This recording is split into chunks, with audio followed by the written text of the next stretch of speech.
Voilà, donc bonjour à tous. Donc, je suis très heureux de lancer le premier web séminaire de l'année 2017, donc sous la bannière Mona, donc créée depuis le tout début d'année.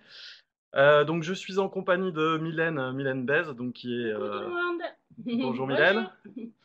donc qui est consultante formatrice spécialisée dans tout ce qui concerne les ressources humaines, le management et la vente, Bien sûr. notamment le commercial.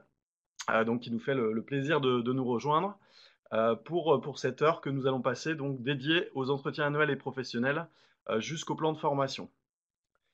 Par rapport au web séminaire, donc il y en a une trentaine de prévus cette année.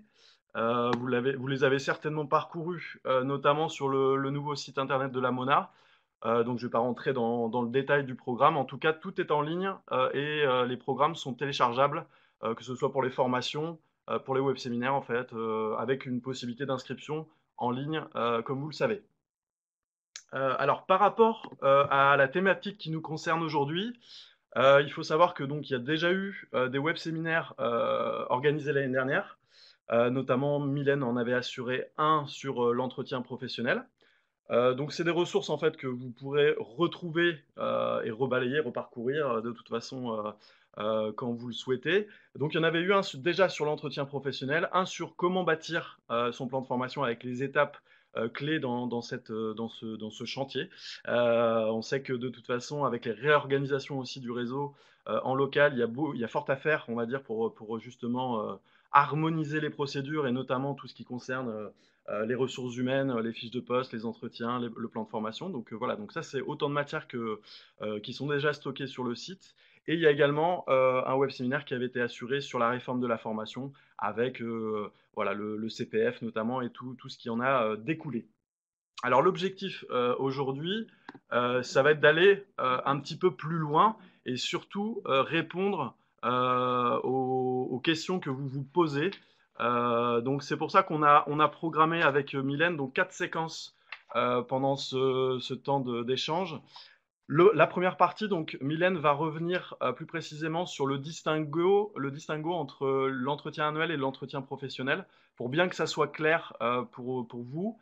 Ensuite, donc on vous laissera un petit peu la parole, enfin la parole, en tout cas le chat, le chat donc pour poser vos questions, notamment par rapport à vos réalités, peut-être aussi par rapport à vos mises en pratique, notamment liées aux premiers entretiens professionnels que vous avez certainement dû faire passer ou passer vous-même en tant que salarié.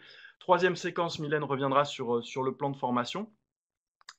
Et enfin, je terminerai notamment par les possibilités de financement et je ferai un zoom sur le principe également de la collecte, notamment vis-à-vis d'AGFOS PME pour les structures de droit privé, qui n'est pas sans complexité au vu des réorganisations qui se passent en local.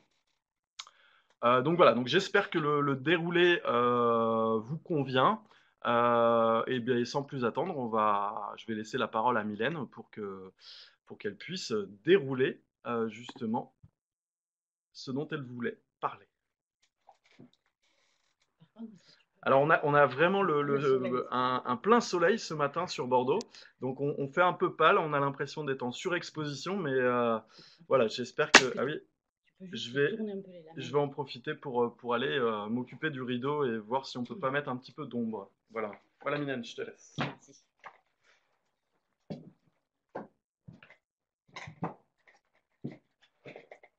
Alors bonjour à tout le monde. Donc moi je voulais démarrer avec vous pour savoir comment vous avez vécu vos premiers entretiens pro, puisque je pense que tout le monde en a fait. Ils étaient donc devenus obligatoires. Donc voilà, pour essayer de vous imager comment vous l'avez vécu, soit quand on vous l'a annoncé, encore un truc en plus avec tout ce qu'on a à faire, ou alors oui, pourquoi pas, mais comment faire, je suis angoissée. Ou bien, voilà, l'image d'Obama qui s'entraîne avant une intervention, c'est chic. Un nouveau défi à relever, ouais, ça va le faire. Ou je sais pas trop comment m'y prendre, mais allez, c'est parti et je me lance, le saut à l'élastique. Voilà, donc si les gens pouvaient commencer à interagir par le chat, ça serait intéressant pour que je puisse répondre à certaines éventuellement angoisses ou ressentis vécus.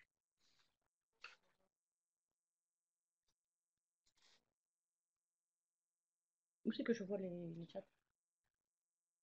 Alors pour Audrey, oui, pas de problème. Donc elle s'est plus sentie comme Obama, on va dire. Bien.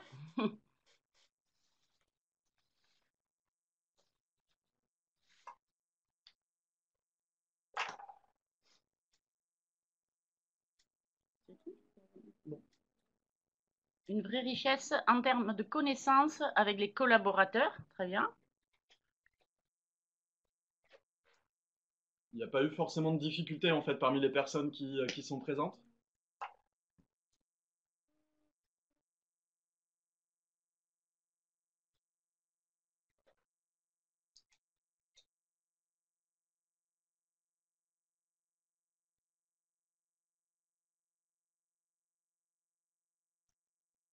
Donc il y a des personnes qui sont en train d'écrire, j'attends. Bon, bon, on peut Ouais. dérouler alors. Où c'est que j'appuie là? Juste là. Bon, alors Nathalie, pas de problème pour la mise en place et ça s'est déroulé tout à fait bien. Bon, mais super. Écoutez, si tout le monde a bien vécu cet événement, on va dire, moi je suis ravie. Sandrine est en train d'écrire et les compétences ont été mieux identifiées. Ok.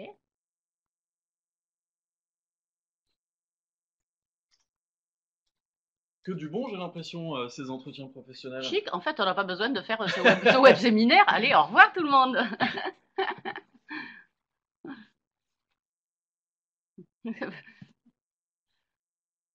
Amélioration du dialogue. Ouais, c'est évident.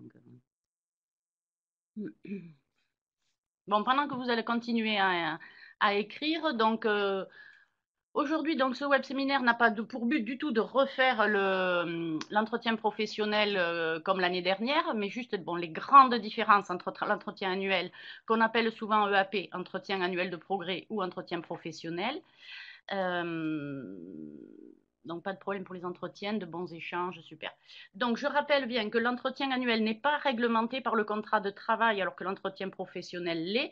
Si les contrats de travaux oui, les contrats de travail étaient déjà rédigés. Il fallait juste faire une note additionnelle pour préciser aux salariés déjà en CDI depuis longtemps, comme quoi l'entretien professionnel rentrait dans leur cadre de travail.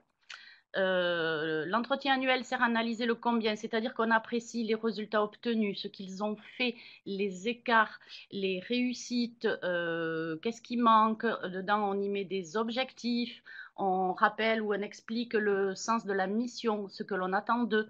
Les objectifs annuels sont analysés sur l'année N-1, on fixe les objectifs de l'année N à plus 1. Donc, c'est vraiment du combien. Alors que l'entretien professionnel sert à analyser le comment, c'est-à-dire ben, par rapport aux résultats obtenus, quelles sont les compétences que les salariés ben, ont, lesquelles sont accessibles, acquérables, comment on dit, je ne sais plus. Restant à acquérir. Voilà, restant à acquérir, merci Fabien. On apprécie les savoirs, en quoi on va pouvoir les aider pour pouvoir acquérir ces nouvelles compétences ou ces nouveaux savoirs par rapport à l'évolution des métiers. Donc, on est plus dans des recherches de solutions formatives. Et voilà. Et permettre donc aux salariés de participer surtout activement à son évolution professionnelle. Après, il a les aptitudes ou il ne les a pas, ça c'est un autre problème. Mais on doit l'aider par rapport à ses propres souhaits personnels. Alors on va voir le cas pour ceux qui n'ont pas de souhaits particuliers et on doit l'aider comment on va dire, à mettre tout en œuvre pour qu'il acquiert ses compétences et ses savoirs. Alors que l'entretien annuel, ben, ça sert à clarifier des rôles, ça sert à développer les performances des collaborateurs. Bon, il y a des objectifs différents selon les deux, mais je pense que tout le monde a compris puisque vous me dites tous que l'entretien professionnel s'est bien passé. J'ai d'autres commentaires ou pas? Où c'est que je les vois là s'il y a d'autres commentaires de ce qu'ils ont fait? Alors, Je maîtrise pas trop l'outil, vous avez bien vu. ouais, Alors, je fais office d'assistant aussi, ouais, ouais, il c'est n'y a, bien. y a pas de problème. Alors, réaction de Sandrine, pas de problème non plus, effectivement, apport intéressant au niveau des possibilités d'évolution interne des salariés par rapport aux projets personnels et compétences. Donc c'est un petit peu ce qui ressort du groupe. Donc En tout cas, les participants ouais, sont plutôt, ça vient conforter l'idée que les entretiens professionnels, finalement, ont du bon. Bon, alors c'est rigolo parce que moi, sur le terrain, quand je visite, alors que ce soit des offices du tourisme ou des entreprises, puisque j'ai tout type de clientèle, beaucoup de personnes, vraiment une grande majorité, angoissées face à cette nouvelle mesure de l'entretien professionnel. Et visiblement, vous en êtes tous bien sortis et vous êtes tous contents. Donc ça, c'est bien.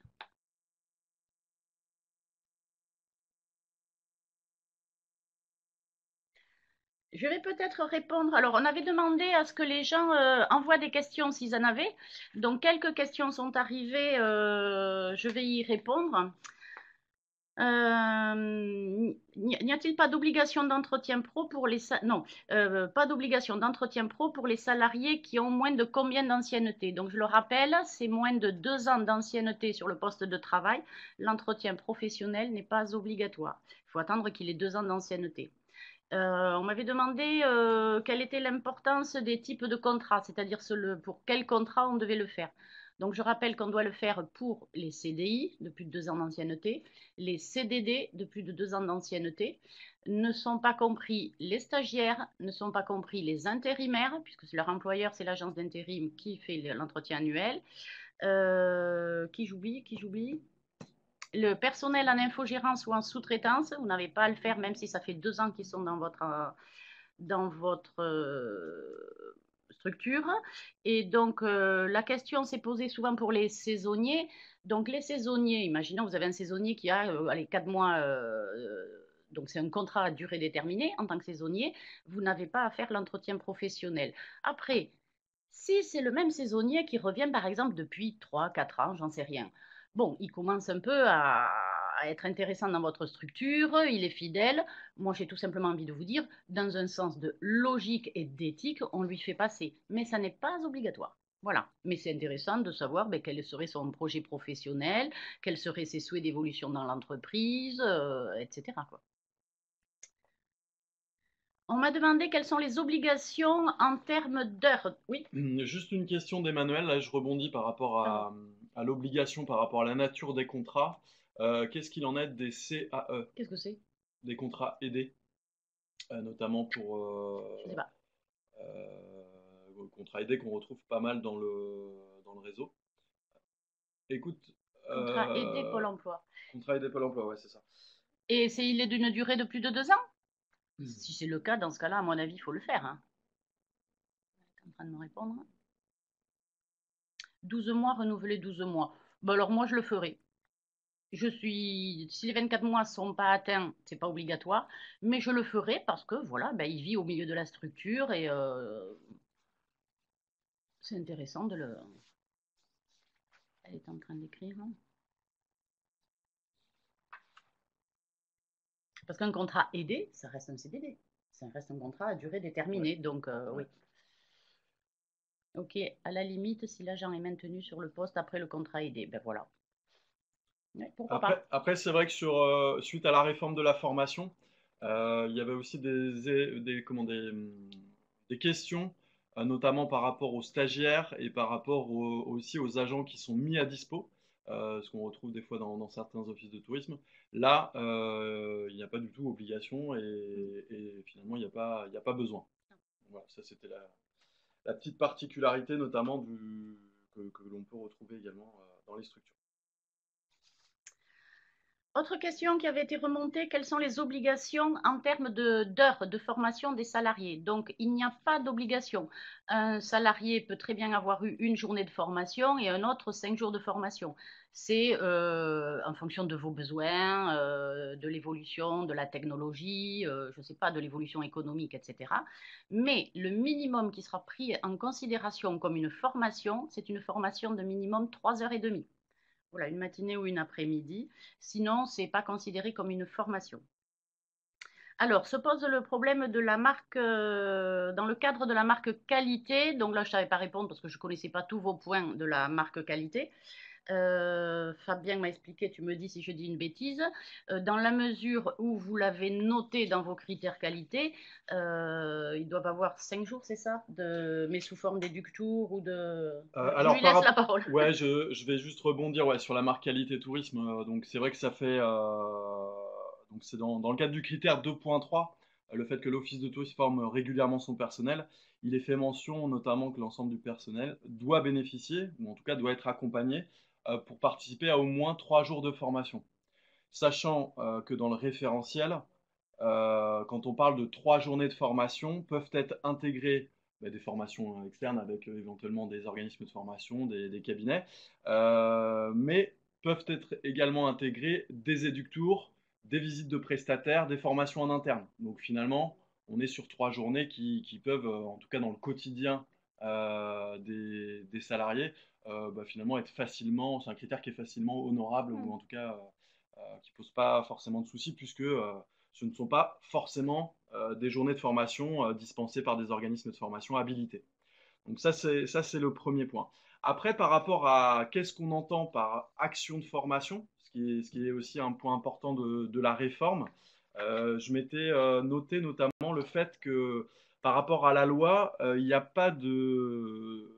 Parce que comme vous le savez, enfin on va peut-être pas non plus revenir sur l'entretien professionnel, mais c'est vrai que si au bout de 6 ans, l'entreprise ou la structure n'a pas honoré ses obligations par rapport à cet accompagnement du salarié lié à son parcours et à sa carrière professionnelle, il faut savoir qu'il y a notamment ce fameux critère de l'accompagner via une action de formation. Dans la loi, l'action de formation, elle n'est pas forcément définie pleinement dans la mesure où elle laisse un peu le libre cours elle laisse la porte ouverte à notamment des actions de formation effectivement qui sont dispensées par des organismes de formation habilités, mais ça peut être aussi des actions de formation qui sont dispensées en interne.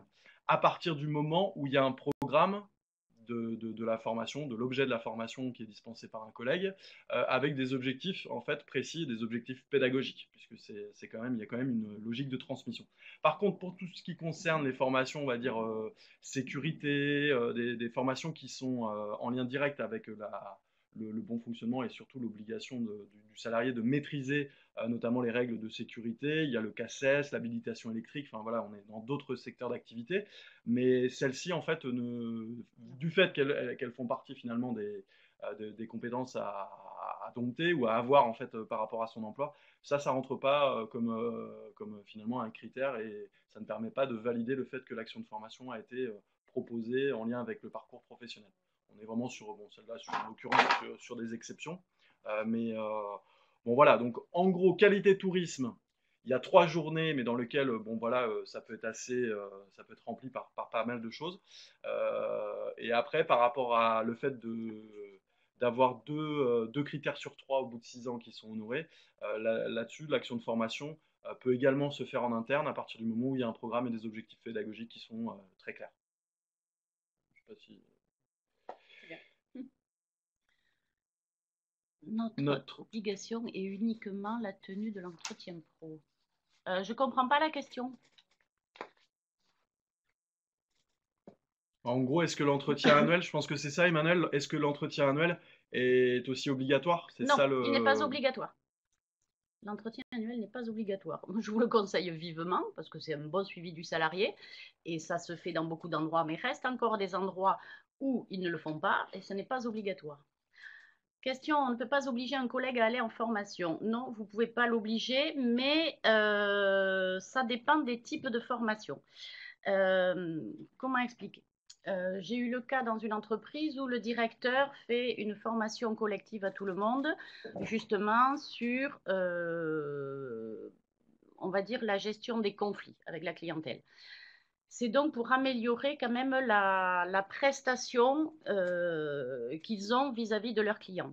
Un salarié ne voulait pas y aller parce qu'il était... Alors, il y en a eu plusieurs qui ne voulaient pas, mais bon, au bout d'un moment, ils ont cédé, ils sont allés. Un a vraiment refusé.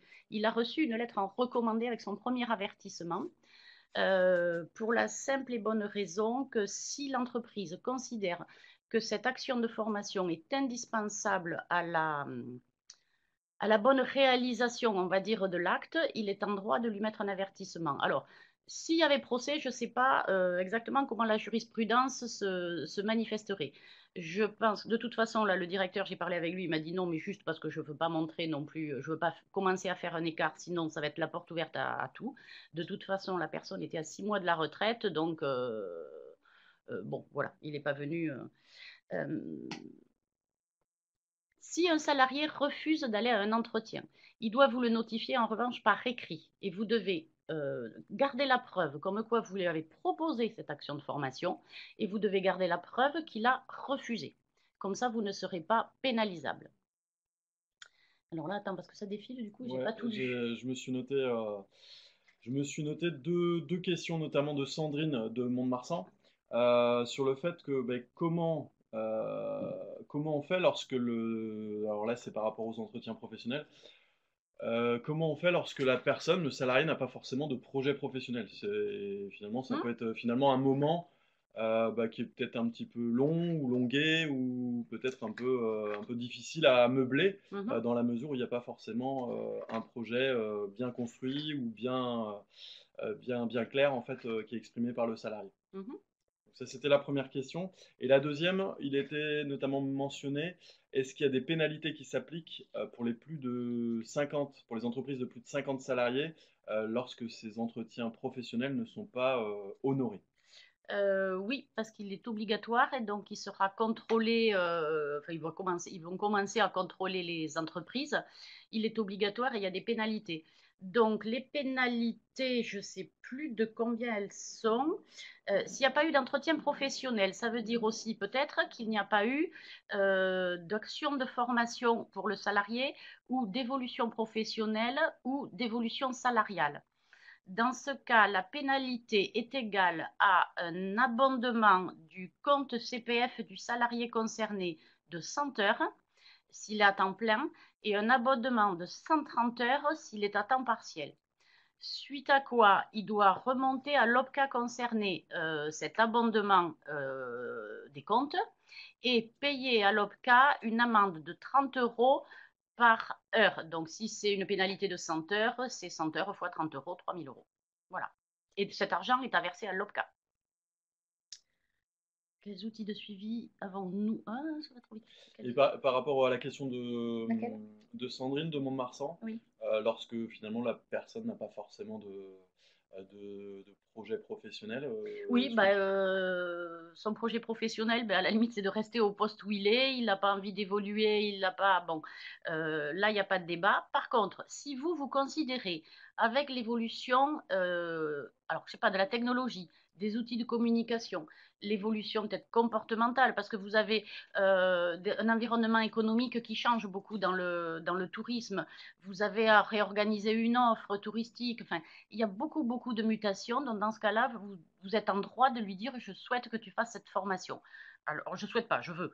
Maintenant, il peut y aller. S'il met rien en je l'ai rencontré dans certains offices encore il y a 15 jours.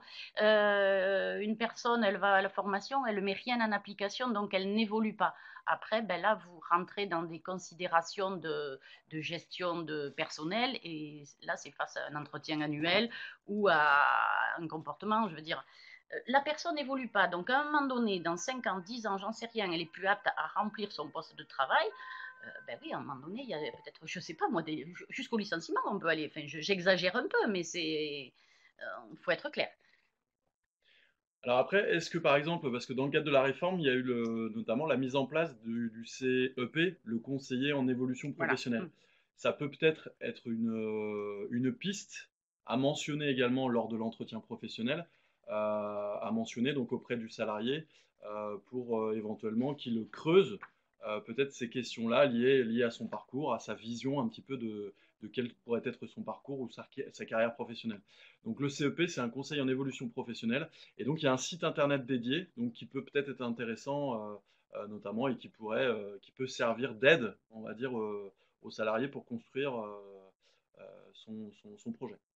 Se conseiller en évolution professionnelle, bien sûr, toutes les visites avec eux et les entretiens sont totalement gratuits.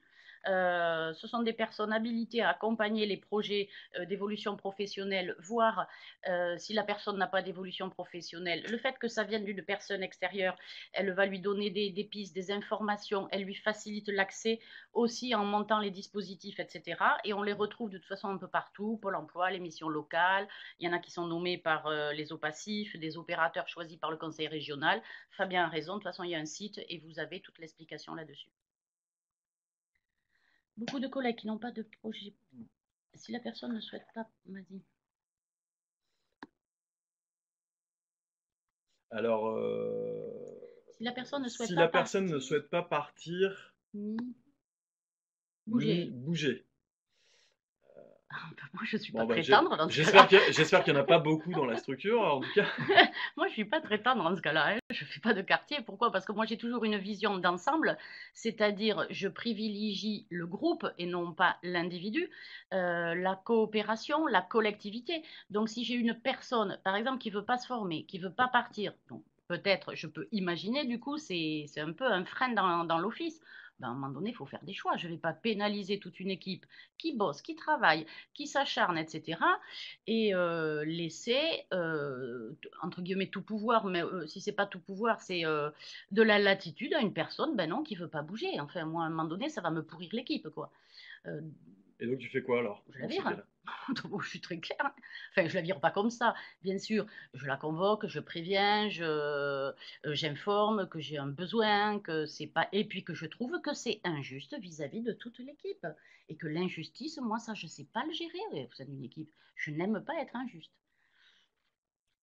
Licenciement, Alors, inaptitude, difficile à prouver et contentieux. J'ai pas de verbe. Ça veut dire un licenciement pour inaptitude au poste de travail, ça veut dire peut-être. Alors là, après, par contre, faites-vous entourer d'un bon juriste, d'un bon avocat du travail, parce que moi, je ne suis pas juriste, par contre, hein, et je ne voudrais pas dire de bêtises. Euh, alors, il y avait une question sur le site internet. Je rechercherai l'URL exacte du site internet par rapport au CEP là, dont on a parlé tout à l'heure. Et je vous le glisserai dans les ressources pour justement aller vous renseigner ou en tout cas donner l'info à votre salarié, comme quoi il peut être intéressant pour construire leur projet professionnel. Donc ça, je vous le glisserai. On avait une question aussi dans le cas où le salarié a un projet professionnel, mais par contre la direction n'en tient absolument pas compte. Est-ce qu'il y a des recours ou des façons de peut-être essayer de pousser un peu plus les choses auprès de son directeur ou de sa directrice? alors que je comprenne pourquoi la direction n'en tiendrait pas compte. Alors ça, je ne sais plus qui c'est qui l'a mentionné dans le chat. Alors, c'est un projet qui n'a rien à voir avec l'OT, d'accord. Alors, les gens, lors de cet entretien professionnel, ont le droit d'élaborer leur propre projet professionnel. C'est-à-dire que, par exemple, ils veulent élaborer un projet pour éventuellement quitter l'office, monter leur propre structure ou changer de métier, faire une réorientation professionnelle, s'ils ont le droit. Ces entretiens professionnels ont pour objectif comment je vais dire, de maintenir l'employabilité des gens, mais au sein de toute l'économie, si vous voulez, de l'entreprise, mais de la France. Donc, quelqu'un qui veut évoluer vers un autre projet, il a le droit, on doit l'aider, et dans ce cas-là, par contre, il va mettre en action son CIF. Non, oui, son CIF, congé individuel de formation. Ça ne doit pas passer votre financement de la formation sur le plan, ça ne doit pas passer sur la VAE, puisque la VAE, peut-être qu'elle ne va pas être en lien avec son projet professionnel, mais le congé individuel de formation sert à se réorienter professionnellement plus tard. Dans ce cas, il se forme hors du temps de travail ôté, pas forcément. Le CIF peut être fait également sur le temps de travail. Les cotisations ont été versées depuis des années, donc il est en droit de vous demander de s'absenter. Alors peut-être, je ne sais pas, 6 mois, 3 mois, un an, je ne sais pas de combien va durer son CIF. Et effectivement, il est payé avec l'enveloppe CIF qui de toute façon a déjà été cotisée.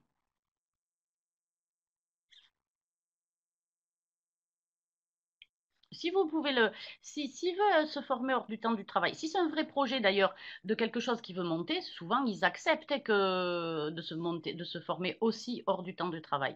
Mais enfin, moi personnellement, j'ai fait un CIF d'un an, j'allais pas faire ce CIF d'un an en plus de mon travail, c'était pas possible. Enfin, je travaillais 2 fois la nuit et la journée, donc voilà, j'ai bénéficié du maintien de mon salaire, je me suis absentée de mon travail.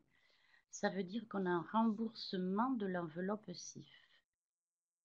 C'est-à-dire que c'est l'enveloppe CIF de l'OPACIF, c'est ça qu'on appelle? Au passif, ouais. De l'OPACIF qui va prendre en compte son projet. Si son projet est viable et qu'il tient la route, il sera validé Si ça ne tient pas la route, de toute façon, ils en refusent beaucoup des projets, hein. Et s'il est accepté, donc l'OPACIF va, enfin, l'employeur va continuer à payer, mais vous êtes remboursé par l'OPACIF. Voilà. Ok, j'ai Donc répondu. pour les structures qui sont qui cotisent à AGFOS dans le réseau, il y en a à peu près 80%, on va dire, à la louche en Nouvelle-Aquitaine. Donc vous cotisez à AGFOS PME, mais c'est vrai que si à un moment donné il y a une demande ou un souhait de CIF, c'est auprès du fonds GECIF, donc il y a un autre fonds qui s'occupe de ces questions-là. Alors, si vous voulez vraiment que votre salarié, par exemple, ait l'obtention de son CIF, parce que la plupart ne savent pas monter un dossier CIF et il y en a 60% de refusés, il faut le savoir. Enfin, il y a quelques années, là, il y en avait 60%. Aujourd'hui, je ne sais pas, je ne me suis pas renseignée. Donc, il faut vraiment que ce soit un vrai projet avec un, j'ai envie de dire, un dossier complet de 10 pages. Mes points forts aujourd'hui, qu'est-ce que je veux faire comme formation, pourquoi, dans quel but, qu'est-ce que je veux créer après, ou vers où je veux me réorienter. Il faut réellement que le dossier soit complet pour qu'il soit crédible avec une vraie lettre de motivation en plus du dossier. Et pour avoir des chances de passer, présenter les dossiers en début d'année parce que dès septembre, il n'y a plus de fonds. Tout est mangé, il faut attendre l'année d'après. Le projet professionnel peut être établi sur combien de temps? Je ne sais pas s'il y a une... Est-ce qu'il y a une notion de temps? Par, J'en ai jamais entendu parler. par rapport à une demande de CIF. Hmm. Alors, on pourra se renseigner sur éventuellement s'il y a un délai entre l'instruction ou une demande CIF et le fait d'avoir une obtention, ou en tout cas à minima une réponse Mm. par rapport à ça. Juste une précision par rapport à la VAE aussi, qui peut être Alors, aussi un dispositif mm. conseillé auprès de vos salariés. Ce qu'il faut savoir, ce qu'il faut bien avoir en tête, c'est qu'à l'échelle de la région, il y a des points relais info conseil VAE. Il y en a dans tous les départements. Il peut y en avoir plusieurs, même au sein de départements. Et leur rôle à ces points relais conseils, c'est de justement faire un petit peu le point avec la personne par rapport à ses aspirations en termes de diplôme. Et ils ont pour vocation à aiguiller sur les diplômes qui pourraient correspondre aux 3 années d'expérience requises dans le cadre d'une VAE. Donc ça, c'est un point aussi important peut-être où les personnes peuvent s'en faire le relais. Sur la VAE, là par contre, il y a un délai. Ça m'a fait penser justement entre le fait de... Il y a un délai de 5 ans qui s'applique entre le moment où on adresse La son demande. livret 1, qui est finalement le livret, le premier livret avec tout un tas de renseignements administratifs, on va dire, et notamment un tableau qui permet d'honorer à minima les 3 ans d'expérience requises et qui sont justifiées par le salarié. Entre ce moment-là où donc, le livret 1 est adressé au certificateur, le certificateur, s'il vous répond, donc en vous disant par exemple que c'est bon et vous pouvez vous lancer dans la rédaction du livret 2 et donc dans la collecte de toutes les preuves qui permettent de justifier que vous avez toutes les compétences par rapport au diplôme visé, vous avez un délai de 5 ans pour pouvoir faire remonter votre livret 2, votre recueil de preuves. Voilà, ça m'a fait penser justement à ça par rapport au délai. Tu as dit par qui l'aide VAE, la région? En fait, alors les points relais conseils qui sont présents aux 4 coins de la région, oui, il doit y avoir un financement essentiellement régional. En tout cas, c'est parce que la formation professionnelle est compétence régionale. Donc, c'est des endroits évidemment voilà, qui sont gratuits. Le conseil est gratuit, bien évidemment. Alors, il y a une question qui a été passée là auquel on n'a pas répondu. Est-ce que tu peux l'ouvrir, s'il te plaît? Voilà, le plan de Alors, formation sur 3-4 ans. on peut proposer un plan de formation sur 3-4 ans en lien sur la même durée que la politique touristique, par exemple. Ah oui, donc Oui, c'était peut-être plus un conseil oui. finalement. Alors, oui, d'accord, c'était pas une question.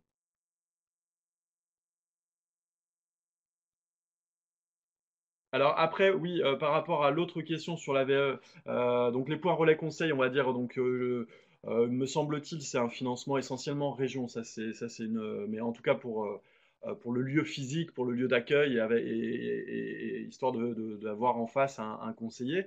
Par contre, par rapport au congé VAE, donc qui permet et qu'on retrouve notamment dans les critères de prise en charge annuelle d'AGFOS PME, il y a un congé VAE qui est possible de 24 heures. 24 heures avec un plafond un taux horaire d'aide à 50 euros par heure de congé. Donc en gros, on peut avoir 24 heures fois 50. J'ai pas la calculette à portée de main, je vous laisserai faire le calcul, mais en tout cas, qui peuvent permettre une aide financière de l'OPCA auprès du salarié, enfin auprès de son entreprise, enfin auprès de l'entreprise cotisante, mais pour aider le salarié, notamment à bénéficier d'un accompagnement pour aider la formalisation du livret 2 notamment. 1200 Alors euros. 1200 euros. Merci, merci Emmanuel. Tu as la calculette qui est juste à côté de toi. Bon, merci pour cette précision. C'est ça. Euh, voilà. Alors, un bilan de compétences peut-il mieux aider un collaborateur pour construire un projet? Souvent, Souvent, ils ne le savent pas. oui, ils savent pas, parce qu'ils savent pas réellement en quoi consiste un bilan de compétences, comment ça se déroule, ça peut être angoissant pour eux. Ils se demandent toujours si tout ce qui va être dit dans le bilan de compétences est dit à son employeur, à son supérieur hiérarchique. Il y a des angoisses sur les bilans de compétences. Et pourtant, moi, je dis que ça peut aider un collaborateur pour construire son projet. Ceux qui l'ont fait, tous les stagiaires, moi que je connais, qui ont fait un bilan de compétences, ont dit soit ça m'a servi à rien, soit ça m'a aidé.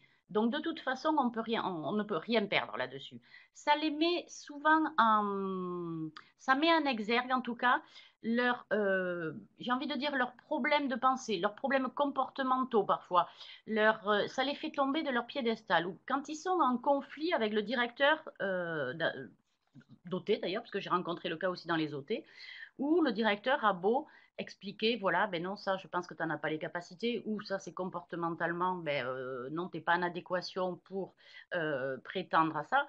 Et les gens restent sur leur propre position. Donc, le bilan de compétences, comme c'est fait par des professionnels extérieurs qui sont habilités à ça, ils sont écoutés, ils sont entendus. Parce que là, les salariés se disent, waouh, mais quelqu'un de l'extérieur me dit ça, donc c'est peut-être vrai. Ce qui fait qu'ils peuvent réellement travailler là-dessus. Qui fait le bilan de compétences? Beaucoup de cabinets de recrutement font des bilans de compétences. Donc là, par contre, il faut trier parce qu'il y a ceux qui sont professionnels et ceux qui ne le sont pas. Mais là, on pourra te donner une liste si tu veux ou te conseiller différents. Alors, le bilan de compétences, le coût, je crois qu'il est de 1200 euros en moyenne auprès des cabinets. Ça peut varier, j'en sais rien, mais c'est pris en charge. Donc, dans le cadre du CPF? Non, je ne sais plus. Non, la Euh, VAE dans le cadre du non, CPF, bilan de alors compétences du plan. la VAE, alors le congé VAE dont je parlais tout à l'heure, donc il y a un plafond horaire qui est indiqué dans les critères Oui. AGFOS. Pour le bilan de compétences, c'est exactement la même chose. Il y a un taux horaire. Par contre, je ne l'ai pas en tête, mais j'ai dans la présentation là, puisqu'on va arriver sur le financement aussi à un moment donné, il y a notamment le lien direct sur les critères de prise en charge 2017, sur lequel vous aurez justement le plafond notamment et l'aide qui peut être accordée sur le bilan de compétences. Mais je ne l'ai pas en tête, je vous dirais une erreur. Mais en tout cas, il y a une aide qui est prévue par l'OPCA, ça c'est sûr. Donc, je ne sais pas de combien est l'aide. Je sais qu'elle est quand même conséquente puisque je connais des clients qui l'ont fait et voilà, ça ne leur avait pas coûté grand-chose. Mais vous ne trouverez pas un bilan de compétences, à mon avis, à moins de 1200 euros et voire certains vont jusqu'à 2004, 2005. Voilà. Alors, je continue pour les questions qui étaient arrivées au préalable, là, avant le début de cette. Voilà. Peut-on avoir un modèle de grille d'entretien professionnel? Ben oui, vous les retrouvez sur les ressources de la MONA où vous avez le modèle de grille d'entretien pro pour le directeur et un pour le salarié. Vous le téléchargez là sur le lien que vous a donné Fabien. Autre question, l'entretien du directeur obligatoire? Ben non, j'ai envie de dire, puisqu'il n'y a personne au-dessus de lui. Alors après qu'il sollicite un entretien professionnel avec le président, pourquoi pas. Mais est-ce que les présidents ont été formés à faire ça? Est-ce qu'ils en comprennent bien et ils en connaissent bien l'objectif, le but et le déroulé? Je ne suis pas sûre, hein. Et l'entretien, par contre, d'un salarié peut être fait par tout type de personnes dans l'entreprise. Ça peut être fait par quelqu'un des RH, ça peut être fait par son supérieur hiérarchique direct, un chef de service, le directeur. Voilà, c'est pas au directeur forcément à faire passer tous les entretiens professionnels. Le CPF s'alimente automatiquement, j'ai répondu ça tout à l'heure. Oui. Oui. Voilà. Y a-t-il d'autres questions? Sinon, on va passer au bâtir son plan de formation. De toute façon, après, si vous avez besoin de renseignements complémentaires, ben, on reste à votre disposition, Fabien et moi, et vous avez nos coordonnées pour nous demander. Comment je fais avancer Fabien? Il est parti. Bon, il est parti, je ne sais pas faire avancer les diapos.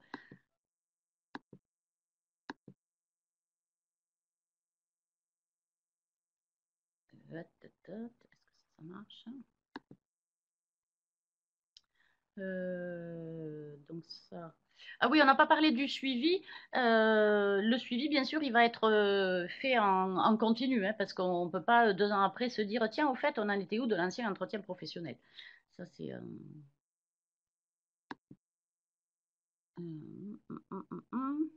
Ça, on en a parlé un petit peu tout à l'heure. Je vais avancer sur le plan de formation.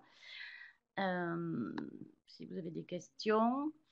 Donc les ressentis, on les a eu tout à l'heure. Vous avez dit que ça s'était bien passé, donc pas de difficultés rencontrées. Donc ça, je suis ravie. Alors, bâtir son plan de formation. Peut-être que certains ont démarré les entretiens professionnels sans bâtir le plan de formation. Si c'est le cas, il est temps de le monter. Donc l'objectif, bien sûr, c'est maintenir les gens dans l'emploi ou sécuriser des parcours professionnels. Et surtout, pour vous, anticiper des risques de rupture, quoi, comme j'expliquais tout à l'heure, d'avoir du personnel qui ne sera pas compétent à un moment donné avec toutes ces évolutions dans le but, on reste quand même dans le but d'améliorer la performance de vos équipes, hein. Donc, vous allez de faire un plan de formation. Ce qu'il faut savoir, c'est que ça motive les équipes, ça motive les hommes et les femmes. En un, on monte notre plan de formation. En deux, on fait les entretiens pro.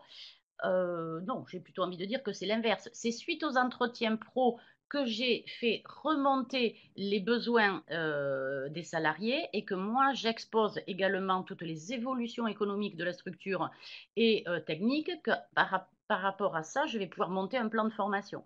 On peut commencer à l'élaborer, mais il sera de toute façon modifié avec la tenue des entretiens pro. Oui, l'inverse. Et le plan de formation, il se monte, l'idéal, c'est au moins sur 3 ans, parce que c'est une vue à long terme. C'est un développement sur du long terme. Donc, c'est important quand même d'avoir les projets professionnels de chacun de nos salariés. J'avance là.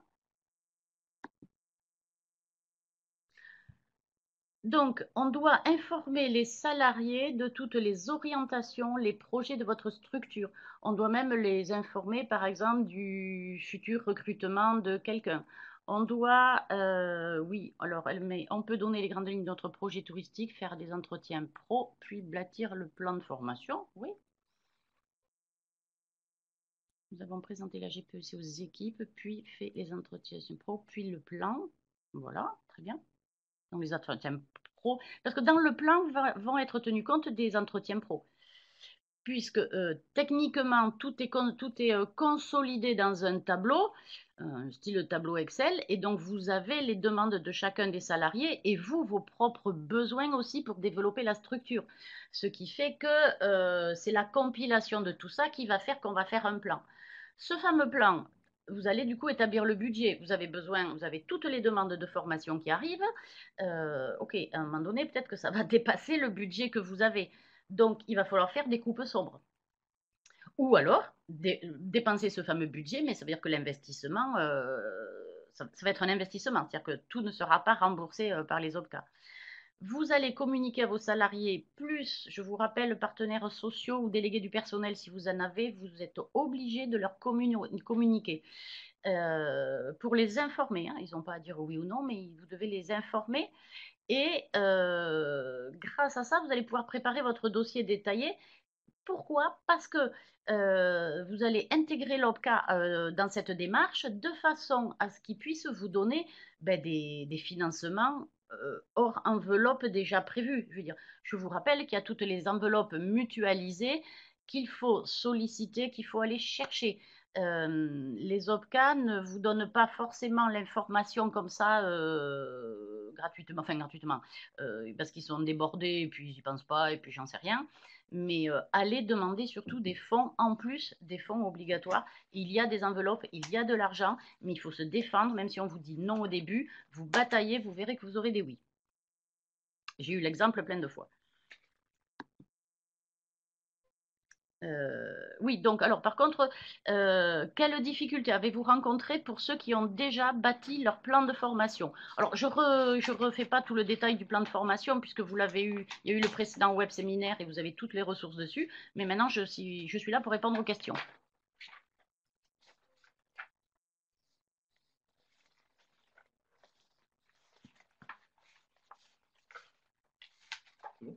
Oui, mais j'attends voir, ils sont en train d'écrire pour leur plan de formation. Quand ils ont bâti leur plan. D'accord. C'est que j'ai mon papier.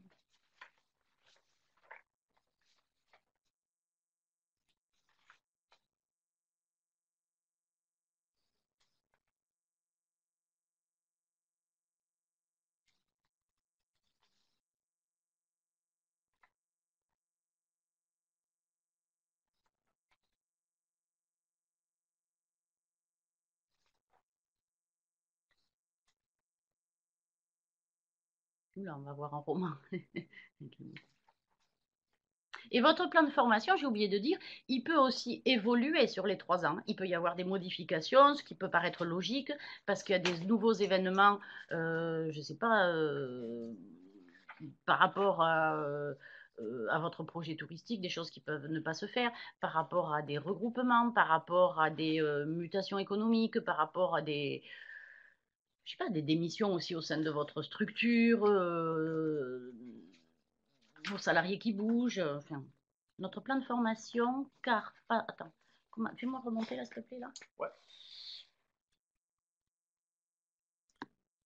Alors, je vais lire à voix haute la remarque d'Emmanuel. Pas encore bâti. Notre plan de formation. Nous n'avons pas encore bâti notre plan de formation car pas encore fait les entretiens pro prévus en mars 2017. Dernier entretien fait automne 2015. Voilà, c'est une remarque par rapport à la construction du plan de formation finalement. Oui, mais si je comprends bien, ça veut dire qu'en automne 2015, vous avez fait les entretiens pro. Donc déjà, suite à tous ces entretiens pro, j'aurais commencé à élaborer un plan de formation, il me semble.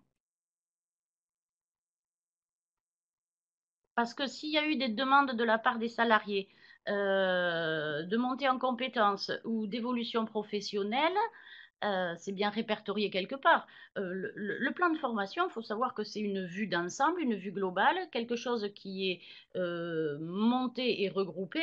Et je fais le suivi aussi des actions de formation parce que dans quel but? Qu'est-ce que moi j'ai besoin en tant que directeur des nouvelles compétences ou de la nouvelle organisation? Donc, est-ce que tu as compilé toutes ces demandes de l'automne 2015? Voilà, c'est ça un peu ma question. Oui, mais j'ai fait les entretiens pro pour être en conformité et on avait un précédent doc Excel des objectifs de formation. Et ça veut dire que, par contre, par rapport au calendrier, Manuel, c'est vrai que tu es plutôt en avance finalement, puisque Oui, tu les as réalisés en automne 2015, sachant qu'ils étaient obligatoires, enfin le premier était obligatoire 7 mars avant 2016. le 7 mars 2016, et qu'après, ils sont obligatoires tous les 2 ans.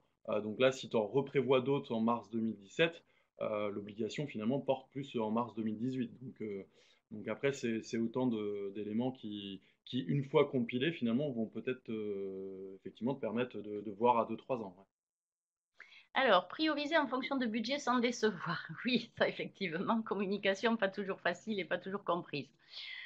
Quoi vous dire? Il faut, dans ce cas-là, il est nécessaire de, surtout de vous enlever toute culpabilité. C'est-à-dire que vous avez les moyens de réaliser les demandes de tout le monde, très bien. Là, il n'y a pas de débat. Vous n'avez pas les moyens de réaliser les demandes de tout le monde, donc vous devez prioriser.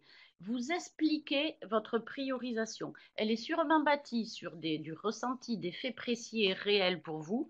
Communiquez le plus de choses possible aux gens. Ne rien garder en secret, j'ai envie de dire, parce que plus il y a du secret, plus c'est source à conflit, à du blabla d'entreprise où ça se passe par derrière, des bruits de couloir, et ça va dénaturer, ça peut en tout cas dénaturer l'ambiance de l'office. Et dans la mesure où on priorise, ben, ça veut dire que oui, personne A, elle a par exemple cette formation cette année, et personne B, c'est elle qui l'aura. Donc de toute façon, il y a un échéancier. Après, Car nous sommes 30. oui. Et Un modèle de plan de formation sur le site Mona.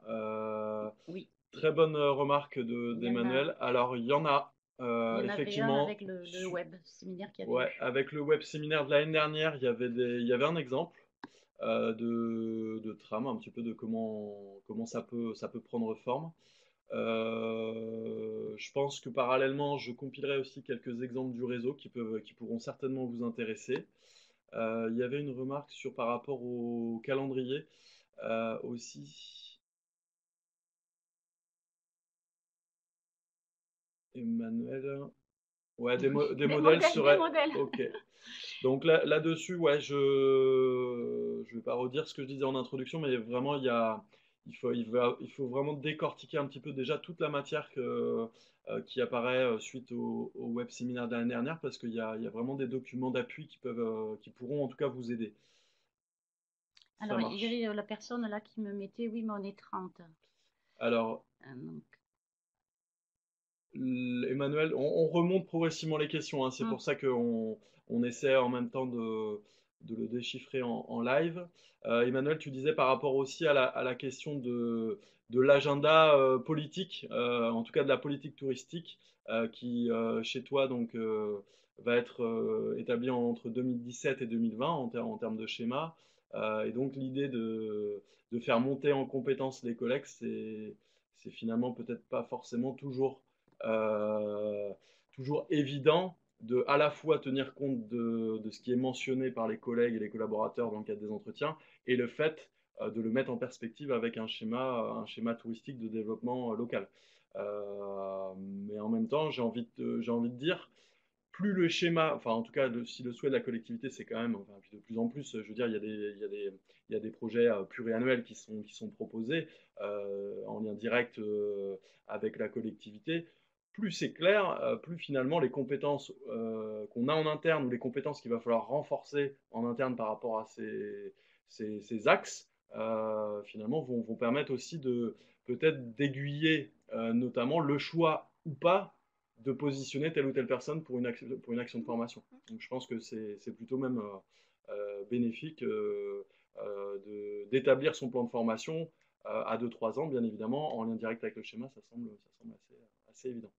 alors, plus on est nombreux, puisqu'il me dit on est 30. Donc ça, je peux comprendre enfin, je crois comprendre ce qu'il veut dire, parce que c'est un peu court, là, ces bouts de phrases. Euh, Donnez la priorité à ce qui va vous servir pour votre développement de structure.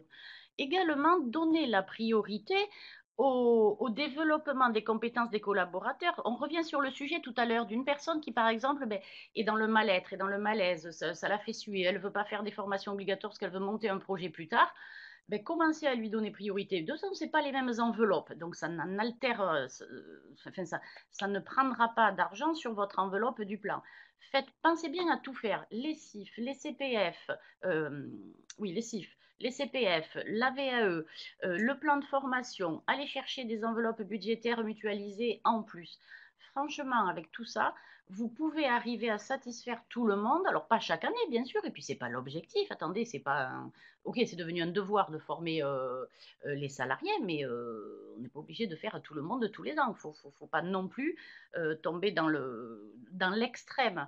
Mais si un salarié sait que, par exemple, ben, dans 2 ans, ça sera à lui et qu'il va pouvoir envisager quelque chose, moi je pense que vous n'aurez pas de soucis. Mais il faut être très clair dans la communication, transparent.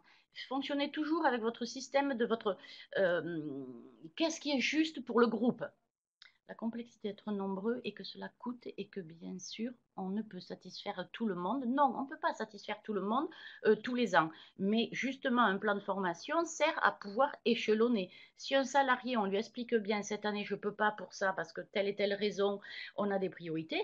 Mais par exemple, dans 2 ans, je m'y engage, tu fais ça. Enfin, tout le monde est capable de le comprendre. J'en suis convaincue avec une bonne communication. Ou alors, ça veut dire que le salarié est déjà plus du tout à l'aise dans la structure. Et là, c'est un problème, c'est un autre problème. On n'est plus dans le cadre uniquement de la formation. Emmanuel mentionnait aussi par rapport aux éventuels contrôles. Au bout de Oui. 6 ans, effectivement, il y a une obligation, ça a été dit par Mylène et rappelé, d'honorer 2 critères sur les 3, à Mm. savoir soit Une proposer formation. une action de formation aux salariés, Mm. soit une évolution salariale, soit l'accompagner à obtenir une qualification professionnelle par la voie de la VAE, par un bilan de compétences, ainsi de suite. C'est ces 3 donc, mesures, donc il faut en honorer 2 au bout de 6 ans. La question d'Emmanuel, c'était de savoir si, en cas de contrôle au bout des 6 ans, qu'est-ce que les services de l'État vont contrôler finalement. Si par exemple, à la suite de... Donc il n'y aura pas forcément de modèle ou de trame comme ça a été évoqué dans ta question, Emmanuel, qui finalement alourdirait, on va dire, une nouvelle fois le dispositif. L'objectif, et je pense que ça a été rappelé aussi par Mylène tout à l'heure, mais c'est vraiment d'avoir des traces, notamment de ce qui s'est dit en entretien professionnel. Après, s'il y a un tableau Excel d'un plan de formation et tout ça qui permet d'avoir une synthèse un petit peu globale de la structure, en fait, c'est toutes ces preuves-là qu'il va falloir compiler dans la perspective d'avoir un contrôle au bout des 6 ans. Mais en tout cas, il n'y a pas de modèle ou de grille à compléter. En tout cas, il n'y a rien qui est prévu à ce stade. Je pense que voilà, si vous vous appliquez à déjà honorer ces entretiens professionnels-là tous les 2 ans avec des grilles que vous utilisez, soit par rapport au modèle d'AGFOS ou de grilles que vous avez vous-même créé, et qu'il y a une synthèse après chaque entretien professionnel qui a été faite avec chacun des salariés, c'est autant de preuves qui suffiront pour justifier finalement que ça a bel et bien été mené. Il vous faut bien garder le double de ce qui a été rédigé pendant l'entretien professionnel que je vous invite à faire signer par le salarié. Enfin, les deux parties signent. Ça n'est pas obligatoire, mais moi, je vous invite à les faire signer, même si ça ne vaut pas engagement. Et donc, à aujourd'hui, de toute façon, les contrôles au bout des 6 ans ne sont que pour les entreprises de plus de 50 salariés, mais ils parlent bien, à partir de fin 2017, de contrôler aussi les moins de 50. Donc, préparez-vous-y. Voilà. Très bien. Il y a d'autres questions? Je vais peut-être en Non. profiter, là, vu qu'on va déjà arriver à Je midi, vais hein, faire top financement. Ouais, je Bon, de vais... toute façon, je reste disponible et si vous avez besoin de quoi que ce soit, vous appelez, vous envoyez des mails, vous aurez toutes mes coordonnées. Merci Mylène. Donc, je vais terminer le web séminaire. Donc, on a essayé de le rendre un peu ludique par rapport à l'échange questions-réponses. J'espère que c'était en tout cas pas trop hasardeux par rapport à nous, notre temps de lecture entre le temps de lecture et le temps de réponse. Mais en tout cas, voilà, ça semble important de répondre et de balayer toutes vos questions. Alors, une précision par rapport au bilan de compétences qu'on évoquait tout à l'heure. Donc là, j'ai le chiffre sous les yeux. J'ai retrouvé donc ma plaquette des critères AGFOS 2017. Donc en fait, il est bien mentionné que pour un bilan de compétences, donc on est hors plafond, hors plafond de l'enveloppe plan de formation dont vous pouvez bénéficier chaque année. Donc c'est, on va dire, un tiroir autre qui peut être activé. Et donc, en fait, c'est plafonné pour un bilan de compétences à 60 euros par heure stagiaire, auquel se combine un forfait salaire donc de 13 euros par heure stagiaire. Donc ça, c'est pour le bilan de compétences. Et qu'on soit une entreprise de moins de 11 salariés ou plus de 11 salariés, finalement, ça n'a pas de grande différence. Les taux sont identiques. Je vous confirme bien également que pour la VAE, c'est 50 € par heure stagiaire, donc sur un congé qui peut durer 24 heures. Voilà, donc ça c'était pour par rapport à la question qui a été posée tout à l'heure. Alors sur le financement, alors ça va être important de justement revenir un petit peu sur cette fameuse collecte à GEFOS. Parce que finalement, avec tous les regroupements locaux, il y a quand même des incidences, notamment dans le fonctionnement et la collecte avec l'OPCA. Alors Emmanuel, je vois que tu lèves la main, donc j'imagine que tu as tapé peut-être ta question sur le chat. En tout cas pour les questions de financement, ouais, je vous confirme bien, à hauteur de 60 € le bilan de compétences et l'OT est remboursé de 13 € par heure pour l'absence du salarié. En gros, oui, c'est bien ce qui est prévu. Ouais, tout à fait dans les critères de 2017. Je vous renverrai à nouveau la plaquette où vous aurez ça décrit noir sur blanc. Sur la collecte, donc évidemment, par rapport à GFOS PME et la relation avec l'OPCA, finalement, en fonction de la taille de sa structure, les enveloppes sont différentes. Donc, il y a un distinguo entre des entreprises de moins de 11 salariés et les entreprises de plus de 11 salariés. Quand on parle de 11 salariés, c'est des ETP. Donc ça, c'est un point important. Et donc, un droit de financement qui va dépendre finalement de la taille de vos structures. Avec les regroupements locaux, on va voir des cas de figure très pratiques, justement pour bien s'y retrouver dans cette collecte qui va vous arriver, parce que les bordereaux de versement, notamment à l'OPCA, vont être adressés en début d'année, avant mars. Vous l'avez peut-être déjà reçu d'ailleurs. Donc la collecte, bon bah voilà, c'est un certain pourcentage de la masse salariale brute. Et en gros, pour les moins de 11 salariés, alors quand on parle de moins de 11 salariés, c'est si vous avez 11 ETP tout rond, vous êtes considéré comme une structure de moins de 11. La cotisation est de 1%, donc ce qui vous donne droit à la fois au dispositif de professionnalisation que vous avez de mentionner, on en a parlé tout à l'heure, la VAE, le CPF, voilà, ça permet d'alimenter, on va dire, cette caisse. Et vous, après, au titre de votre plan de formation propre à votre structure, vous pouvez bénéficier d'une enveloppe de 2000 € si vous avez moins de 5 salariés. Et de 5 salariés à 11, on est sur une enveloppe à 4000 €, sachant et la particularité, c'est ça qui est un peu dommage, c'est qu'il y a un taux horaire maximal, donc de 15 € de l'heure de formation par personne. Donc ça veut dire que si on est sur une journée de formation à 7 heures, on peut bénéficier d'une aide de l'OPCA à 105 € maximum. Et vous pouvez, notamment par rapport aux actions de formation régionales qui sont proposées par la MONA, donc on bénéficie d'une aide à hauteur de 70% qui est gérée par la branche au niveau national. Pour les plus de 11, la cotisation est égale à 1,4%. Alors, ce qu'il faut bien comprendre, c'est qu'en fonction, donc sur ces 1,4%, il y a finalement 3 tiroirs différents. Donc ça permet d'avoir une mutualisation des fonds, bien évidemment. Mais en fonction des tiroirs, les projets de formation ceux qui sont financés vont être différents. Donc là, on a sur ce 1,4, on a 0,8% du financement et qui est collecté auprès des structures, qui sert à financer les actions de professionnalisation. Sur le 0,6, donc en gros, donc, qui sert à financer le plan de formation des entreprises. Donc il y a 0,2%, donc ça c'est la cotisation légale, donc obligatoire. Et suite à l'accord de branche qui a été signé avec les partenaires fin de l'année dernière, il y a un complément de 0,4 qui permet justement d'avoir une aide qui vient abonder toute l'enveloppe du plan de formation des entreprises.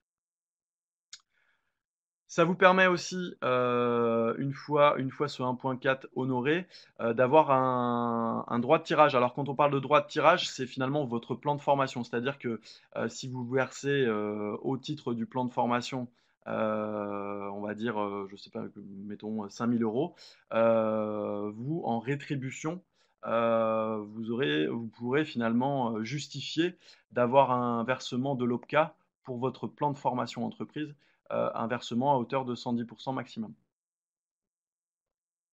Bon, j'espère que je suis clair par rapport à ça. J'espère que j'en ai pas perdu parmi les participants. En tout cas, maintenant, comment ça se passe concrètement sur les territoires? On voit qu'il y a plein de cas de figure. Notamment, ben voilà, entre les structures nouvelles qui se créent, les structures qui existantes, mais qui absorbent d'autres offices de tourisme et qui conservent le même numéro SIRET. Voilà un tableau qui permet un petit peu de remettre, on va dire, les choses et d'expliquer les choses le plus clair possible. Euh, Imaginons donc voilà, qu'on a plusieurs offices de tourisme de moins de 11 salariés qui se sont regroupés. Et donc, ce qui a donné naissance à un office de tourisme toujours de moins de 11 salariés, mais donc avec un numéro SIRET nouveau. Pour AGFOS, ça va être considéré comme un office de moins de 11 salariés. Donc là, on va dire qu'on est sur un cas pratique très simple. Par contre, si plusieurs offices de tourisme de moins de 11 salariés fusionnent, se regroupent et donnent naissance à un office de tourisme de plus de 11 salariés avec un numéro SIRET, l'office sera considéré pour AGFOS comme un office directement de plus de 11 salariés, ce qui en soi est tout à fait normal. Mais ça va avoir des incidences après sur les aides qui peuvent être allouées par AGFOS.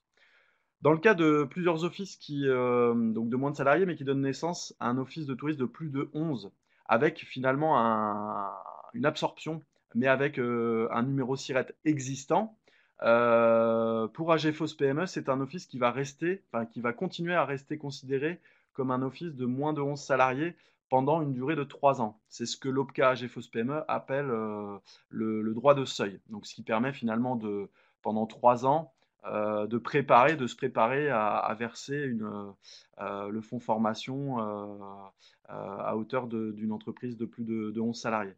Donc ça, c'est un point, on va dire, important à connaître pour celles et ceux qui seraient concernés par ce cas de figure. Par contre, voilà, pour un office de tourisme de plus de 11 salariés et qui reste office de plus de 11 salariés après regroupement, bon, ce qui semble tout à fait logique. Ok. Donc là, la nouvelle structure va directement être considérée comme un office de plus de 11 salariés. Donc là, le distinguo, en fait, et on va y revenir avec des cas de figure, c'est surtout lorsqu'il y a création d'une nouvelle structure avec un nouveau numéro SIRET. La question ne se pose pas forcément finalement, ou le problème ne se pose pas avec l'OPCA lorsque le numéro SIRET ne change pas et qu'on se retrouve avec un office qui existe et qui absorbe les autres offices voisins. Donc, pour vous expliquer simplement les choses, la cotisation, comme je le rappelais tout à l'heure, va être appelée avant le 1er mars par AGFOS PME et concernera l'exercice 2016. Ça veut dire quoi? Ça veut dire que pour les offices de tourisme, on va dire, qui avaient une masse salariale, mais qui ont été intégrés au nouveau, donc il va y a, la structure nouvelle va de toute façon devoir honorer sa collecte, honorer plutôt son paiement auprès d'AGFOS PME, même si les structures n'existent plus. Euh, voilà, donc ça c'est un point important. Mylène, j'en profite que tu sois à mes côtés pour me dire il y a des zones d'ombre ou des choses qui ne sont pas claires par rapport à ce que je mentionne, parce que c'est pas forcément toujours évident de s'y retrouver. Alors là, on va balayer quatre cas de figure qu'on peut retrouver dans le réseau. Cas de figure numéro un, les offices ont fusionné dans une nouvelle structure, donc avec un nouveau numéro SIRET, mais finalement, il y a toujours moins de 11 ETP. Donc les cotisations sur l'exercice 2016 vont être appelées en début d'exercice par AGFOS PME.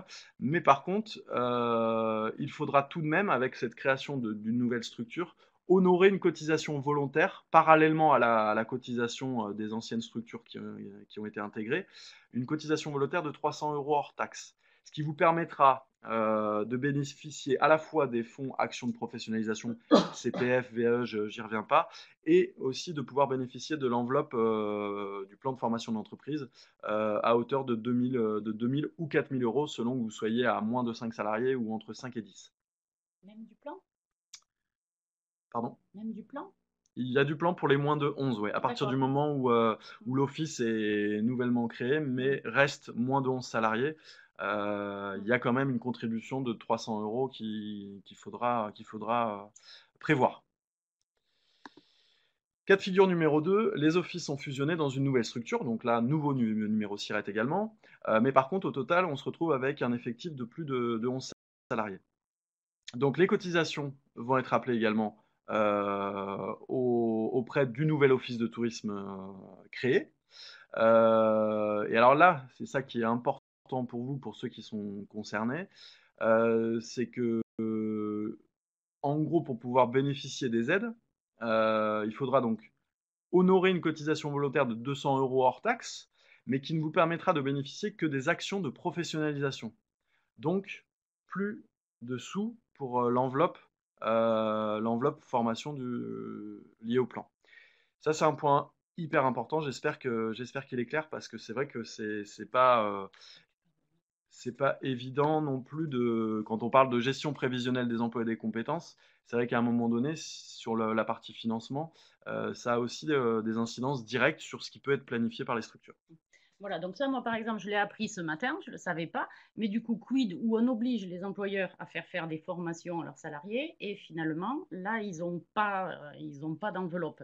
Donc, je ne suis pas persuadée, puisqu'on parlait de pénalité tout à l'heure, dans le cas où les offices n'ont pas honoré des formations, je ne suis pas convaincue qu'il y ait une pénalité qui soit accordée dans ces cas de figure-là, mais j'en suis pas sûre. C'est un truc, puisque c'est nouveau pour moi, ça, je ne D'accord. savais pas. Parce que les gens peuvent se poser la question. Là, en gros, ce que je vous expose ici, donc c'est des éléments qui nous viennent du national et qui, en gros, pour essayer d'y voir clair pour le réseau, donc qui ont été validés par OTF et AGFOS PME au niveau national et dont on a été informé ces derniers jours. Donc c'est vrai que ça pose aussi quelques questions, notamment par rapport à ces nouvelles reconfigurations propres au réseau des offices de tourisme. En tout cas, pour les plus de 11, avec un nouveau SIRET cette année, ce qu'il faut retenir, c'est qu'en tout cas, dans les textes, ou en tout cas de ce qui a été contractualisé avec AGFOS PME, notre cas de branche, si vous vous acquittez d'une cotisation volontaire de 200 euros hors taxe, en plus, vous pourrez faire bénéficier vos salariés d'actions de professionnalisation, CPF, VAE, ainsi de suite. Mais par contre, pour le plan de formation, ça reste encore quelque chose qui est en cours de négociation. J'y reviendrai tout à l'heure.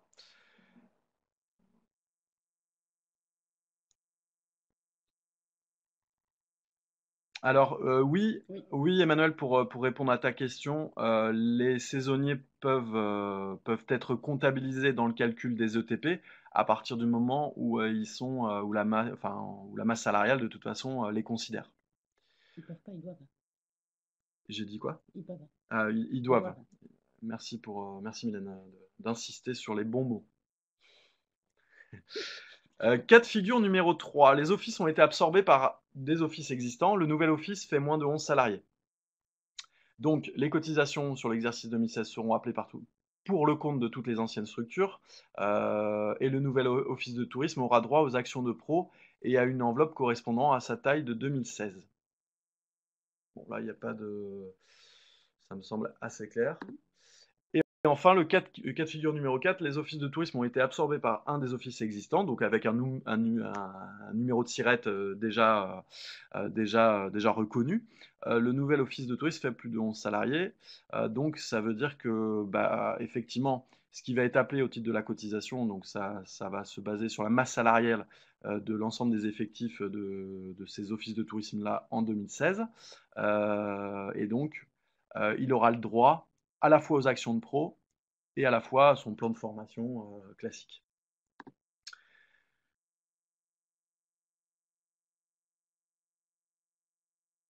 Et alors, ces mêmes règles-là, ce sont celles qu'on l'on va observer aussi par rapport aux fusions qui interviendraient en cours d'exercice, et ce, après le 1er mars. Là où je veux insister, notamment par rapport à, à cette négociation aussi qui est en cours auprès d'OTF vis-à-vis d'AGFOS, c'est notamment par rapport au transfert des fonds de formation. Puisque c'est vrai que quand on voit que les fonds transférables, enfin les fonds ne sont pas transférables au vu de la configuration des offices, pour peu qu'il y ait création d'un nouveau SIRET et d'un nouvel office de tourisme en 2017, c'est vrai que ça pose quand même de sérieuses questions sur l'effort financier que ça va supposer pour des entreprises de plus de 11 créées en cette année. OTF et AGFOS PME donc, sont en train de justement de vouloir flécher euh, les fonds qui pourraient être versés aux anciennes structures et la structure nouvelle grâce à une saisie manuelle. En gros, ce qu'il faut comprendre, c'est qu'en tout cas, les fonds qui ont été versés au titre de la collecte de 2016 restent propriété, on va dire, de la branche, en gros pour schématiser. Mais pour être sûr que finalement les offices de tourisme nouvellement créés puissent finalement bénéficier de fonds au titre du plan de formation, il va falloir donc que nous, en tant que relais territoriaux, on élabore une synthèse de tous les offices de tourisme qui sont soit concernés par des regroupements, avec une création d'une nouvelle structure, soit concernés par le regroupement mais sans création de nouvelles structures, les offices qui ne bougent pas, et leur faire remonter cette information-là pour que, en gros, AGFOS PME, dans sa bécane, dans son logiciel, puisse finalement bien prendre en compte le fait que telle structure avec un nouveau numéro SIRET, elle a été créée suite à l'élaboration, suite à la fusion, et donc c'est derrière plusieurs anciens nouveaux numéros, enfin plusieurs anciens SIRET. Donc voilà, pour que finalement il y ait un transfert de ces fonds qui s'opère tout de même pour le réseau. Alors, ce qui a été versé en mars 2016 pour 2015 est donc perdu. J'imagine, ouais, là, c'est plus par rapport à ce qui a été versé en mars. Non, non, non, je pense pas. Il n'y a pas eu une erreur dans les années là. En tout Pour moi, cas, c'est ce qui est versé en mars 2017 pour 2016, c'est en, perdu. en tout cas, ce qui a été versé en mars 2016 pour 2015 est donc perdu. Oui, effectivement, il n'y a pas de. En tout cas, pour répondre à cette question, non, il n'y a pas de. Enfin, oui, c'est perdu et non, il y a pas de recours possible pour pouvoir bénéficier d'autres fonds. Parce que c'est vrai que j'imagine que pour certaines structures, bah voilà, la cotisation à certains moments a été plus. Le versement qui a été fait auprès de l'OPCA a été plus important que ce qui finalement a été gagné. Donc là, effectivement, bah, c'est perdu. Et alors, c'est pas perdu pour tout le monde, c'est-à-dire que c'est aussi l'intérêt de ces fonds mutualisés, c'est que ça a servi aussi au financement d'autres projets de formation, d'autres entreprises ou d'autres actions collectives telles que celles qu'on peut proposer au niveau de la MONA. Alors là, c'est oui. Alors Emmanuel, de toute façon, au 31 décembre, les fonds sont perdus. Oui, donc ça revient à ce que je disais à l'instant, je pense. Mais en 2017, pour les Alors, plus de 11, ça veut dire qu'on n'a aucune action financée. Alors, alors tout dépend, Emmanuel. Est-ce que toi, on est dans un cas de figure, est-ce que tu changes, donc tu te retrouves dans une structure de plus de 11, mais est-ce que c'est nouveau déjà?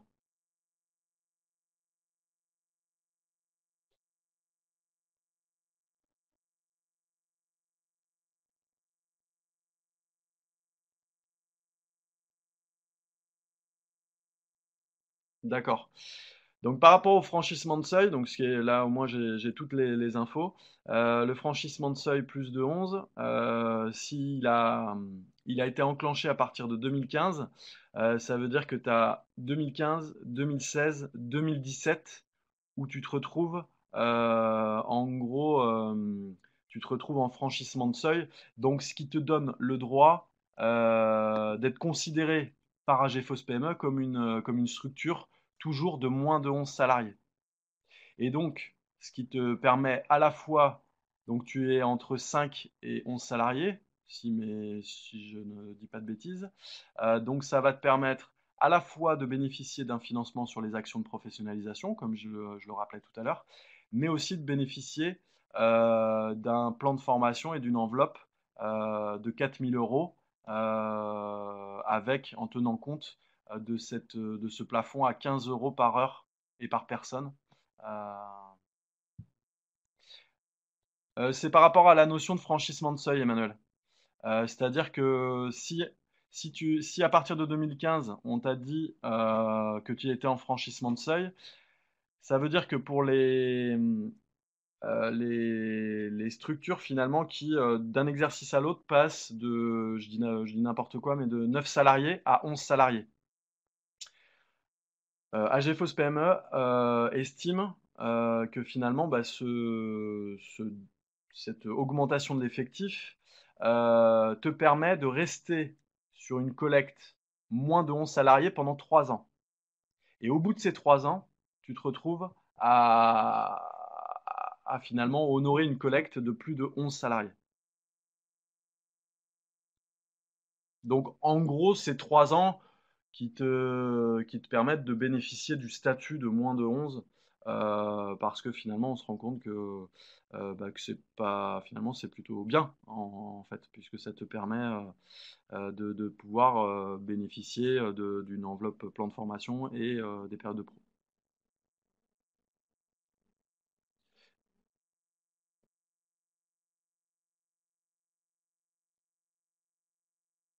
Alors Emmanuel, ouais, pour rebondir sur ce cas de figure numéro un, c'est dans le cas de la création d'un nouvel office de tourisme avec un nouveau numéro SIRET.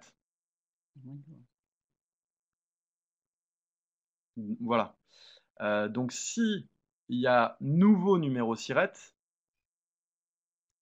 auquel cas, il va falloir donc s'acquitter d'une cotisation de 300 euros hors taxe, qui vont ensuite te permettre de bénéficier de ce qui est mentionné sur la diapositive.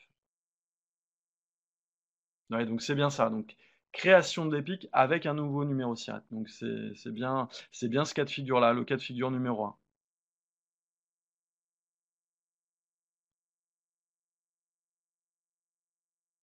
Je pense qu'il faut les verser, sinon tu n'auras pas. Alors ça, On va t'envoyer un courrier. ça, en gros, par rapport au oui, parce que on va dire, il y a un décalage très nettement entre la réalité terrain et ce qui est saisi sur la bécane à GFOS PME.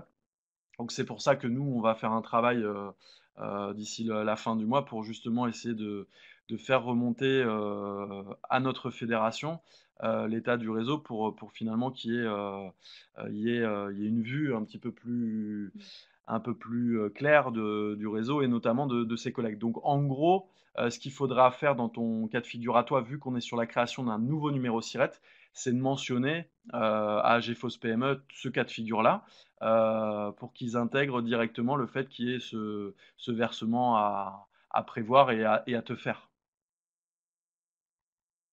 Et ils t'ont déjà envoyé la cotisation 2017. Donc effectivement, ça va peut-être être, important pour eux de leur faire remonter cette information.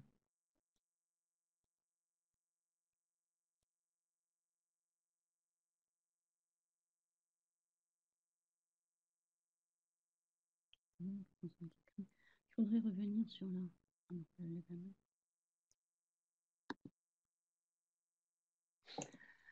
Je voudrais du coup revenir sur un moment donné a été écrit dans les remarques, oui, mais alors toute cotisation non consommée au 31 décembre est perdue. Ben oui, c'est pour ça que ça c'est quelque chose que j'arrive vraiment pas à comprendre parce que ben, c'est de l'argent cotisé, pourquoi ne pas l'utiliser?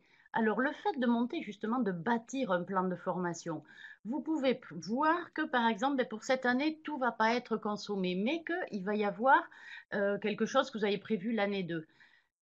Faites donc la demande en 2016 Le centre de formation vous dit par exemple, ben, non, je ne peux pas, mon planning est bouclé, je ne peux pas intervenir avant fin 2016. Il n'empêche que votre demande validée et faite en 2016, nous, on fait les papiers, centre de formation, en disant, ben, on interviendra en 2017, mais du coup, c'est pris sur le budget 2016. Vous ne pompez pas votre budget 2017. Donc, pensez-y à ça.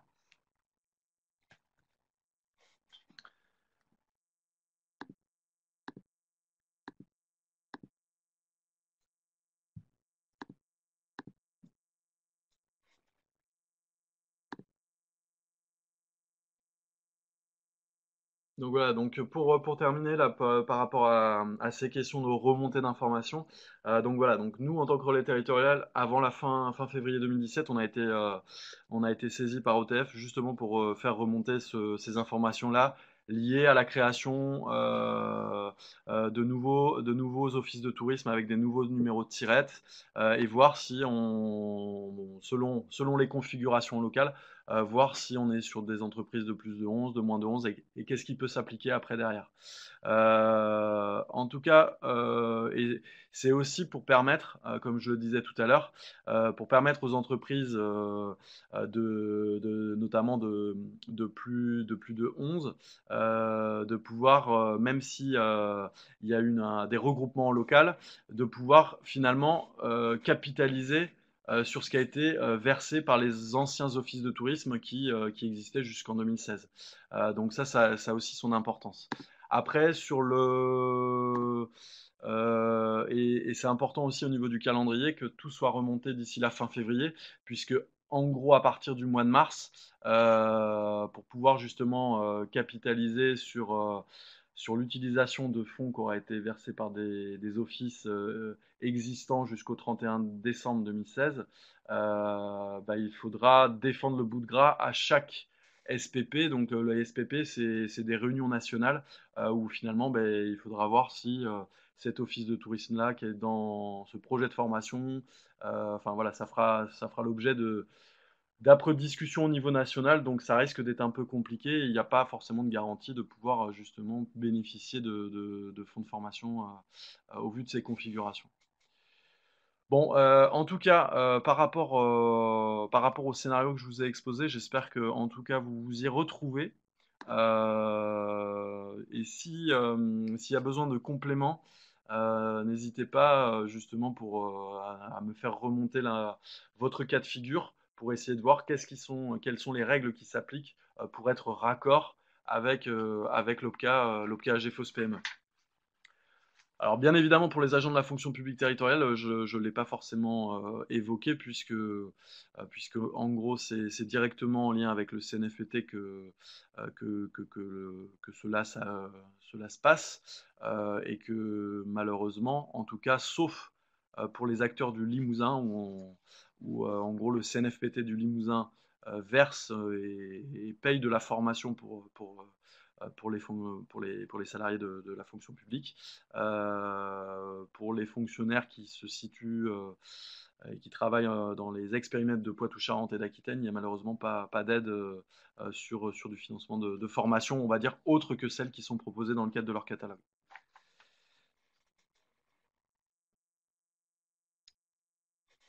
Et oui, Emmanuel, je ne te le fais pas dire. Bon voilà, on a un petit peu grignoté au niveau du timing, puisqu'on était parti pour 1 heure. On est à 1 heure et demie. Est-ce que Mylène, tu as un dernier mot à dire à nos participants qui ont peut-être faim? Eh bien alors, je leur dis bon appétit et puis ben, au plaisir à tous, voilà. Et si besoin de quoi que ce soit, on est là tous les deux pour vous aider. Allez, Merci à tout le monde et puis à bientôt en tout cas à bientôt. et puis plein de bonnes choses hein, par rapport à la mise en place des entretiens et des plans de formation. En tout cas sur le financement, n'hésitez pas à nous envoyer des mails aussi ou nous appeler.